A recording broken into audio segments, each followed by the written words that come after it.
सरकार दो आलम सल्लल्लाहु अलैहि वसल्लम की पूरी जिंदगी पर बनने वाली वीडियो सीरीज ये उसका 15वां हिस्सा यानी पार्ट 15 है। थोड़ा शॉर्टकट में हम रिकैप कर लेते हैं कि हमने 14वें हिस्से में यानी पार्ट 14 में क्या सुना। हमने सुना कि अस्सलाम वालेकुम वरहमतुल्लाहि वबरकातुहू। उम्मीद है आप सब खैरियत से होंगे। मैं भी अल्हम्दुलिल्लाह अल्लाह का लाख लाख शुक्र एहसान खैरियत से। आज इंशाअल्लाह जिस वीडियो पर रिएक्शन दे रहे हैं ओनली मुफ्ती, इनके चैनल का नाम है। इनके चैनल का लिंक मैं डिस्क्रिप्शन बॉक्स में दे दूँगा। आप लोग नीचे सब्सक्राइब करिएगा और मेरी वीडियो को अंत तक देखिएगा। आज की वीडियो हमारे प्यारे का नबी पाक सल्लल्लाहु अलैहि वसल्लम की पूरी ज़िंदगी बने वीडियो सीरीज़ का ये 15वां भाग आज हम इंशाअल्लाह में चाहते देखेंगे और समझेंगे और सुनेंगे कि आगे का क्या वाक़या है। तो आप लोग इस वीडियो को अंत तक जरूर देखिएगा। बहुत अच्छी वीडियो है और इस वीडियो को शेयर भी करिएगा। शेयर करने के लिए मैं इसलिए कहता हूँ कि हर अच्छी बातें शेयर करनी चाहिए। और फिर ये तो हमारे प्यारा का नबी पाक सल्लल्लाहु अलैहि वसल्लम की पूरी ज़िंदगी में बनने वाली वीडियो सीरीज़ है और ताकि लोगों को पता चले कि सीरत के बारे में, उनकी ज़िंदगी के बारे में, किस तरह उन्होंने ज़िंदगी बताई है, कैसे उन्होंने रहते थे, कैसे क्या करते थे, एक एक चीज़ तफसील से बताइए। और हर इंसान को चाहिए हमारे प्यारा का नबी पाक सल्लल्लाहु अलैहि वसल्लम की ज़िंदगी जीने की कोशिश करें ताकि उनकी नकल उतारें। जो भी शख्स, जो भी इंसान नकल उतारेगा वो इंशाअल्लाह दुनिया में भी कामयाब होगा और आखिरत में इंशाअल्लाह कामयाब होगा। क्योंकि हमारे नबी आए थे रहमत बन के, पूरी दुनिया के लिए रहमत बन के आए, रहमतुल लिल आलमीन, मतलब पूरी जहाँ के रहमत बन के आए थे। हर सब के लिए, जितनी मखलूक है सब के लिए रहमत बन के आए हैं। तो चलिए पहले वीडियो में देखते हैं इंशाअल्लाह, फिर बात करते हैं आपसे। अस्सलाम वालेकुम दोस्तों, कैसे हो? उम्मीद है कि सब खैरियत से होंगे। अल्लाह आप लोगों को ऐसे ही खुश रखे। सरकार दो आलम सल्लल्लाहु अलैहि वसल्लम की पूरी जिंदगी पर बनने वाली वीडियो सीरीज ये उसका 15वां हिस्सा यानी पार्ट 15 है। थोड़ा शॉर्टकट में हम रिकैप कर लेते हैं कि हमने 14वें हिस्से में यानी पार्ट 14 में क्या सुना। हमने सुना कि हुजूर पाक सल्लल्लाहु अलैहि वसल्लम की जवानी किस तरह खुदा की इबादत में गुजरी और किस तरह आप सल्लल्लाहु अलैहि वसल्लम सबसे अलग थलग होकर गार हिरा में जाकर कई कई दिन वहां पर गुजारते और मालिक कायनात को याद फरमाते। फिर हमने ये भी सुना कि आप सल्लल्लाहु अलैहि वसल्लम के 3 बेटे और 4 बेटियां हुई, लेकिन बेटे एक के बाद एक इस दुनिया से रुखसत हो गए और आपकी 3 बेटियों की शादी किससे हुई ये भी हमने सुना। और आपको कोई बेटा नहीं था तो आपने ज़ैद बिन हारिसा को अपना बेटा माना और सबके सामने उसका ऐलान भी फरमाया। फिर हमने सुना कि मक्का में कहत पड़ा तो सब परेशान हो गए। चचा अबू तालिब की गरीबी और मुफलिसी का ख्याल करते हुए आप सल्लल्लाहु अलैहि वसल्लम ने हजरत अली रजी अल्लाह तआला अन्हु को अपने पास बुलाया और फिर अपने साथ ही रखा। चलिए अब आगे सुनते हैं। अब रसूल पाक सल्लल्लाहु अलैहि वसल्लम की उम्र 40 साल हो चुकी थी और आप इस वक्त सच्चाई के बिल्कुल करीब पहुंच चुके थे। आपने बचपन और जवानी तो गुजार दी थी, लेकिन शुरू से ही आप खुदा की याद और उसकी इबादत में सारा वक्त गुजारते थे और इन इबादतों ने ही आपके रूह को नूर और रोशनी से जगमगा दिया था, आपके दिल को नूरानियत और पाकीज़गी से भर दिया था। वो सच्चाई और हकीकत आपको एक सच्चे ख्वाब की सूरत में नजर आई, यानी आपने एक सच्चा ख्वाब देखा जिसके बाद आप पर सारी हकीकत खुल गई। इस ख्वाब में आप पर यह बात भी खुल गई कि इस दुनिया की रौनकें, तफरीहात, इंजॉयमेंट और ये चमचमाती दुनिया सिर्फ एक धोखा है, इससे ज्यादा कुछ नहीं। यहां के ऐशो आराम टेम्पररी और मिट जाने वाले हैं। आपने समझ लिया कि आपकी कौम सीधे और सच्चे रास्ते से हटकर अंधेरों और बर्बादियों की तरफ जा रही है। आपने समझ लिया कि खुदा सिर्फ एक है और उसकी खुदाई में कोई शरीक और कोई पार्टनर नहीं है। वो इस दुनिया का पैदा करने वाला है। वो हर आदमी को उसके किए का बदला देता है। अगर कोई शख्स जर्रा बराबर भी अच्छाई या बुराई करेगा तो वो खुदा उसको उसका बदला देगा। ये सच्चा ख्वाब आपको बार बार नजर आता। आपके सामने वो तमाम चीजें और सच्चाइयां आती चली जाती जिनकी आप तलाश करते थे, जिनकी असलियत को आप समझना चाहते थे। अब हक और सच्चाई आपके नजरों के सामने आ गई और झूठ और धोखा भी आपके सामने आ गया। इस तरह आप सल्लल्लाहु अलैहि वसल्लम के दिल को जहां सुकून और इत्मीनान और नूर हासिल हो गया, वही आपका दिल खुदाए बुजुर्ग बरतर की कुदरत और बड़ाई से भी लरज उठा। बरसों तक सच्चाई को तलाश करने के बाद जब आप सल्लल्लाहु अलैहि वसल्लम ने उसको पा लिया, اگرچہ آپ کے دل کو سکون اور اطمینان حاصل ہو گیا تھا، لیکن ان سچائی کے راز کھل جانے کے بعد جب آپ نے اپنی قوم پر نظر ڈالی تو آپ کا دل خوف اور دہشت سے کانپ اٹھا۔ خدا تعالیٰ نے اپنے پیارے نبی پر فضل فرمایا، آپ کو اس راستے پر چلایا جس پر وہ لوگ چلتے تھے جو خدا کی رحمت، مہربانی اور کرم کے امیدوار ہوتے ہیں۔ لیکن آپ کی قوم اندھیروں گمراہیوں میں بھٹک رہی تھی۔ اس کو سمجھانے والا کون ہوگا، کہاں سے آئے گا اور کیسے سمجھائے گا؟ آپ کو ہمیشہ یہ سوچ رہتی تھی، اس وجہ سے آپ ہمیشہ غمگین بھی رہتے تھے۔ تو وہ خواب آپ کے سامنے صبح کی روشنی کی طرح آ جاتا اور آپ بار بار اس خواب کو دیکھتے، جس سے وہ سارے راز آپ پر کھل جاتے جو اب تک آپ سے چھپے ہوئے تھے۔ اب ہمارے نبی پر وحی نازل ہونے کا وقت قریب آ چکا تھا۔ انسانیت کی تاریخ کا آخری پنہ پلٹنے والا تھا۔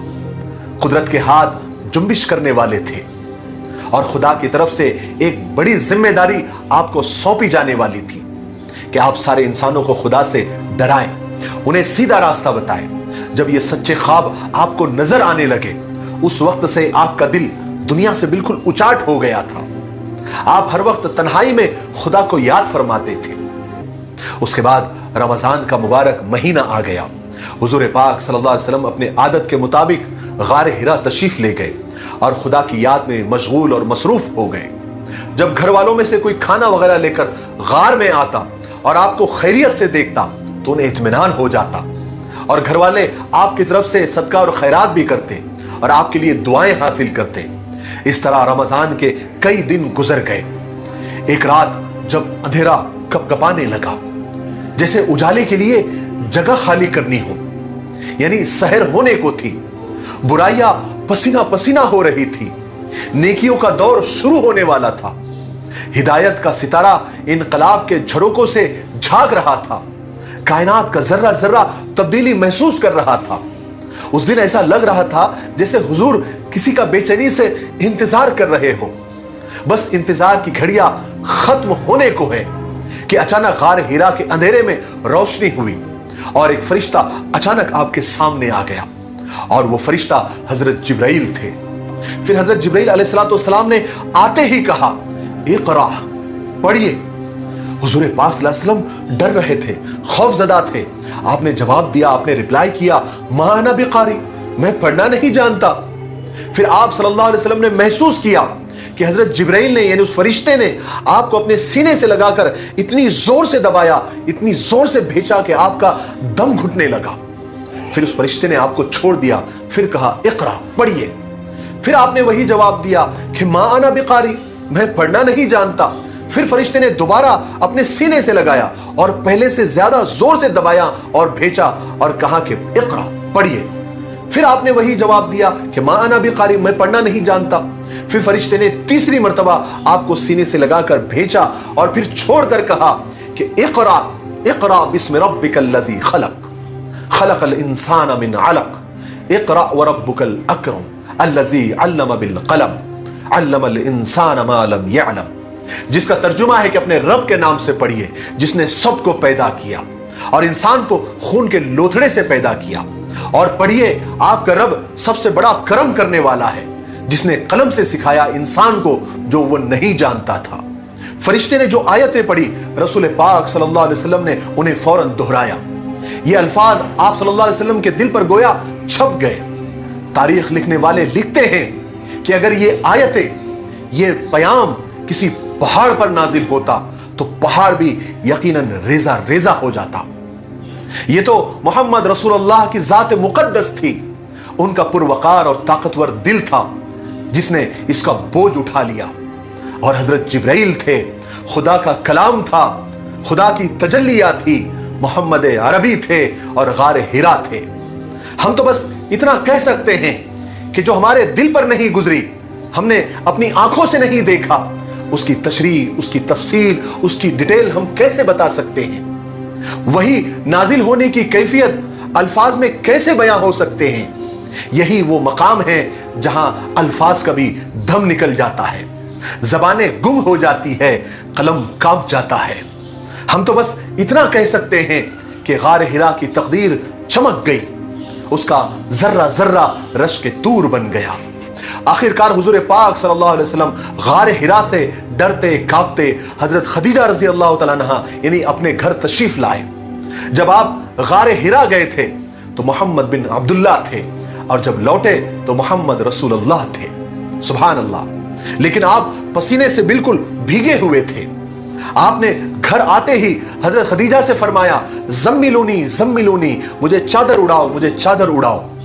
हजरत खदीजा रज़ी अल्लाह तआला अन्हा ने बड़े प्यार और मोहब्बत से आपको चादर उड़ाई, और हजरत खदीजा सोच रही थी कि शायद आपकी तबीयत खराब हो गई है, आपको बुखार हो गया है। लेकिन कुछ देर के बाद जब आपकी तबीयत में कुछ हल्कापन महसूस हुआ, तबीयत थोड़ी हल्की हुई और आपकी घबराहट, आपकी कपकपी कम हुई, तब हजरत खदीजा रज़ी अल्लाह तआला ने पूछा, आप कहाँ थे और आपके साथ क्या हुआ? तो सवाल के जवाब में हुजूर पाक सल्लल्लाहु अलैहि वसल्लम ने सारा किस्सा सुनाया। जो कुछ देखा, जो कुछ गुजरा, जो कुछ सुना, सब आपने तफसील से अपनी चहीती बीवी हजरत खदीजा के सामने पेश कर दिया और फरमाया, खदीजा मुझे तो जान का खतरा हो गया था। फिर हजरत खदीजा ने तसल्ली के वो जुमले हुजूर से कहे जो तारीख में सुनहरे हरफों से लिखे हुए हैं, जो कयामत तक आने वाले हर बीवी के लिए एक मिसाल और एक एग्जाम्पल है कि जब शौहर तकलीफ और परेशानी और मुसीबत में हो तो किस तरह तसल्ली दी जाती है, ढारस बंधाई जाती है, हौसला दिया जाता है। और ये बीवी, एक बीवी ये काम बहुत अच्छे तरीके से कर सकती है। हजरत खदीजा ने फरमाया, घबराए नहीं, ये तो खुशखबरी है मोहम्मद। खुदा की कसम जिसके हाथ में खदीजा की जान है, मुझे यकीन है आप इस उम्मत के नबी हैं। खुदा की कसम वो कभी आपको जाया नहीं करेगा, क्योंकि आप इंसाफ करते हैं, रिश्तेदारों के हुकूक अदा करते हैं, आप हमेशा सच्ची बात कहते हैं, अमानतें अदा करते हैं, मुसीबत के मारों की मदद करते हैं, मेहमानों की इज्जत करते हैं, उनकी खातिर तवाज़ो करते हैं, नेक अच्छे और भले काम करते हैं। वो कैसे खुदा आपको जाया करेगा? हजरत खदीजा की ये तसल्ली भरे जुमले सुनकर आपको बहुत सुकून और खुशी महसूस हुई, आप मुतमईन हो गए। आपने हजरत खदीजा के इन तसल्ली और दिलासों की बातों पर उनका शुक्रिया भी अदा किया। उसके बाद आप आंखें बंद कर लेट गए। यूं तो हजरत खदीजा आप सल्लल्लाहु अलैहि वसल्लम को तसल्ली दे चुकी थी, मगर फिर भी उन्हें इस बात का ख्याल और डर लगा रहता था जो आपके साथ गार हिरा में और जिब्रील अलैहिस्सलाम के ताल्लुक से जो बात हुजूर ने बताई थी। इस वास्ते हजरत खदीजा ने सोचा कि ये बात अपने चचाजाद भाई वर्का बिन नौफल से पूछनी चाहिए कि आखिर ये क्या मामला है, क्या माजरा है, आगे क्या होने वाला है। क्योंकि वर्का बिन नौफल के बारे में मशहूर था कि वो कई मजहबों के बारे में बहुत खूब जानते हैं। आज के लिए इतना काफी है, अब हम यहीं पर रुकते हैं क्योंकि वीडियो अब ज्यादा लंबा हो रहा है। हम 16वें हिस्से में यानी पार्ट 16 में सुनेंगे कि जब हजरत खदीजा वर्का बिन नौफल के पास मिलने के लिए गई तो उन्होंने क्या कहा, और जब वर्का बिन नौफल हुजूर से मिले तो क्या बातचीत हुई। फिर आप सल्लल्लाहु अलैहि वसल्लम हजरत जिब्रील अलैहिस्सलाम का दोबारा इंतजार क्यों करने लगे, और फिर कब हजरत जिब्रील अलैहिस्सलाम दोबारा आपसे मिले और फिर क्या हुआ, वो इंशाअल्लाह हम 16वें हिस्से में। तो दोस्तों, ये तमाम रिएक्शन जो हमने देखा हज़रत मोहम्मद मुस्तफ़ा सल्लल्लाहु ताला अलैहि वसल्लम की पूरी ज़िंदगी बने वीडियो सीरीज़ का ये 15वां भाग आज हमने इंशाअल्लाह ने चाह देखा है। अब इंशाअल्लाह ने चाहा तो 14वें भाग में आपको 16वें भाग में इंशाअल्लाह हम फिर आपसे मुलाकात करेंगे। तब तक के लिए इस वीडियो को खूब शेयर करें, और हमेशा अच्छी बातें देखिए शेयर करना चाहिए, चाहे मेरी वीडियो या किसी की भी वीडियो हो, इसको शेयर करेंगे। और दूसरी बात, जब भी कभी हमारे प्यारे का नबी पाक सल्लल्लाहु अलैहि वसल्लम का नाम आए तो दरूद शरीफ ज़रूर पढ़ा करें। दरूद शरीफ पढ़ने की बहुत फजीलत है, बेइंतहा फजीलत। उलमा इस पर बयान करते करते थक जाते हैं, लेकिन इसकी फजीलतें कम नहीं होती हैं। तो दरूद शरीफ का विर्द हमेशा किया करें, और सबसे छोटा दरूद शरीफ है सल्लल्लाहु ताला अलैहि वसल्लम। इसको हर वक्त क्या बोलते हैं पढ़ते रहेंगे तो इससे आपको बहुत फ़ायदा होगा इंशाल्लाह, और जिस नियत से पढ़ेंगे इंशाल्लाह वो काम भी आपका बन जाएगा। दरूद शरीफ खूब पढ़ा करें, क्योंकि हमारे प्यारे आका सल्लल्लाहु अलैहि वसल्लम का जब भी कभी नाम आए तो दरूद शरीफ उन पर ज़रूर भेजा करें। तो ये था हमारा रिएक्शन। अब इंशाल्लाह चाहे तो आपसे फिर मुलाकात करेंगे 16वें हिस्से में। तब तक के लिए अस्सलाम वालेकुम व रहमतुल्लाहि व बरकातहू।